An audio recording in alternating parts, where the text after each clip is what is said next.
ఈరోజు చిన్న topic as have. అంటే జస్ట్ ప్రజెంట్ యొక్క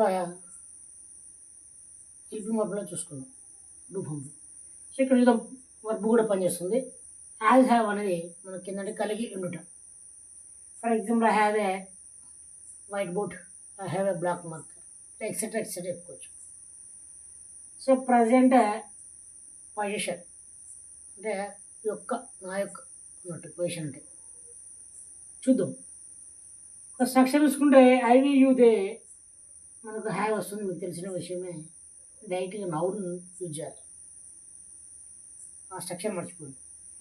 సింగులర్కి యాజ్ వస్తుంది అని నౌన్ వస్తుంది. సో ప్లూరల్కి హ్యావ్, సింగులర్కి యాజ్ వస్తుంది. Example I have A car, నేను కార్ను కలిగి ఉన్నాను. ఐ హ్యావ్ ఏ కార్ అని చెప్పుకోవచ్చు. వీ హ్యావ్ ఏ మీటింగ్, మనకి ఏదైనా మీటింగ్ కలిగి ఉన్నాం అనుకో చెప్పొచ్చు, sir we have a meeting కలిగి ఉన్నాము. షీ హ్యాస్ 2 sisters, ఆమె 2 సిస్టర్ కలిగి ఉంది. దే హ్యావ్ ఏ కార్, వాళ్ళ కారు కలిగి ఉన్నారు. ఈ విధంగా మనం చెప్పుకోవచ్చు. మనకు ఏం కలిగి ఉంటే దాన్ని సింగులర్ అయితే యాజ్, ప్లూరల్ అయితే హ్యావ్లా యూజ్ చేసుకోవాలి. సింపుల్, ఒక అర్థమైంది కదా, కలిగి ఉండటం.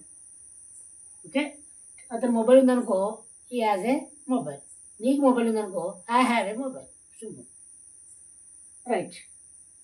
ప్లేస్ ఆఫ్ టేక్, ఇంకోటి ఏంటంటే ఇది టేక్ అనే ప్లేస్లో కూడా హ్యావ్ అనేది రావడం జరుగుతుంది, తీసుకోవడం. For example I take a breakfast ప్లేస్లో ఐ హ్యావ్ ఏ బ్రేక్ఫాస్ట్ అని చెప్పుకోవచ్చు. నేను బ్రేక్ఫాస్ట్ కలిగి ఉన్నాను. ఈ యాజ్ ఏ లంచ్, సింగులర్ వాటికి. సో ఈ యాజ్ ఏ లంచ్, అతను లంచ్ కలిగి ఉన్నాడు. ఈజ్ హ్యావింగ్ డిన్నర్, అతను డిన్నర్ చేస్తూ ఉన్నాడు, కంటిన్యూషన్. ఓకే, ఇక్కడ వర్బ్గా యూజ్ చేయడం జరుగుతుంది. సో టేక్ అనే పొజిషన్లో మనకు హ్యావ్ అనేది ఆక్రమించుకోవడం జరిగింది. Okay, I take a breakfast ప్లేస్లో I have a breakfast, I have a supper, I have a dinner. Okay, I have a lunch అని చెప్పుకోవచ్చు. ఓకే, సింపుల్ అంటుంది. ఒకటి మనం కలిగి ఉండట, రెండోది టేక్ ప్లేస్లో మనం హ్యావ్ అనేది చేస్తాం. మూడోది బిఫోర్ బాత్ ప్లేస్లో కూడా మనం హ్యావ్ యూజ్ చేసుకోవచ్చు. For example I have a bath. Okay, నీ స్నానం, బాత్ అంటే స్నానం కలిగి ఉన్నాను. ఈజ్ హ్యావింగ్ బాత్, అతను స్నానం చేస్తూ ఉన్నాడు, continuation, is having. Okay, next fourth position happiness. మనకి ఏమైనా హ్యాపీనెస్ సందర్భం కూడా హ్యావ్ యూజ్ చేస్తాం. Example have a great day, okay అని చెప్పుకోవచ్చు. ఓకే, ఈ విధంగా హ్యావ్ ఏ ఫన్ అని చెప్పుకోవచ్చు. సో హ్యావ్ అనే పొజిషన్ను మనం హ్యాపీనెస్ సందర్భంలో యూజ్ చేసుకోవచ్చు. చూసిన ఒకటి హ్యావ్ అనేది పొజిషన్ అంటే యొక్క అనే సందర్భంలో యూజ్ చేయాలి. నెంబర్ 2 హ్యావ్ అనేదాన్ని మనం టేక్ ప్లేస్లో యూజ్ చేస్తాం. హ్యావ్ అనేదాన్ని బాత్ బిఫోర్ యూజ్ చేస్తాం. హ్యావ్ అనేదాన్ని హ్యాపీనెస్ అప్పుడు యూజ్ చేస్తాం అని చెప్పుకున్నాం. ఎగ్జాంపుల్ చూసుకుంటే పొజిషన్ విషయానికి వస్తే okay I have A mobile అని చెప్పుకోవచ్చు.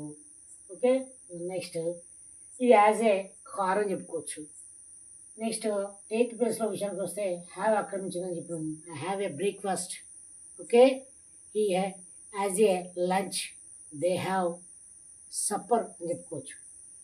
నెక్స్ట్ బాత్ ప్లేస్లో అని చెప్పిన ఐ హ్యావ్ ఏ బాత్ అని చెప్పుకోవాలి. మనం అంటే మనం ఇంకా స్నానం చేయాలి, ఈ స్నానం చేయాల్సి ఉంటుంది. ఈజ్ హ్యావింగ్ బాత్ అని చెప్పాలి, అతను స్నానం చేస్తున్నాడు అని. హ్యాపీనెస్ సందర్భంలో యూజ్ చేసుకోవచ్చు. Have a great day, okay a wonderful morning అని చెప్పుకోవచ్చు. సో ఈ విధంగా 1 2 3 4 చిన్న టాపికే మనం ఇక్కడ ఇంగ్లీష్లో మాట్లాడేటప్పుడు హ్యావ్ అనేదాన్ని ఈ సందర్భంలో యూజ్ చేస్తాం, యాజ్ లేదా హ్యావ్. Okay, thank you.